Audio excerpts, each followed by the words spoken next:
Не мога да повярвам, че това е дюп на Armani My Way, който мирише едно към едно с оригинала. Защо не му отстъпва по дълготрайност, а всъщност е 5 пъти по-евтин. Реших и аз най-накрая да тествам така нашумелите арабски парфюми и си поръчах Lavo от сайта на Parfums of Dubai, който би трябвало да е вдъхновен от Armani My Way, любимият ми парфюм. Обаче изобщо не е инспириран, той направо си мирише едно към едно с него, чак не можех да повярвам, когато си го пръснах за първи път. Предвид, че струва доста по-евтино от оригинала и заобщо не очаквах да е дълготраен. Всъщност на следващия ден още миришах на него, аз си бях взела душ преди това. И разбира се, нямаше как само аз да тествам, затова поръчах и на приятелят ми парфюм, който е вдъхновен от негов любим аромат, Invictus by Paco Rabanne. И той каза, че също е очарован от аромата. На мен лично много ми допада.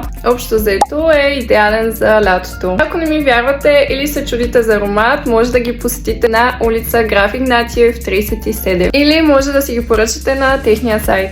Не знам дали някога бих си поръчала оригинала пак.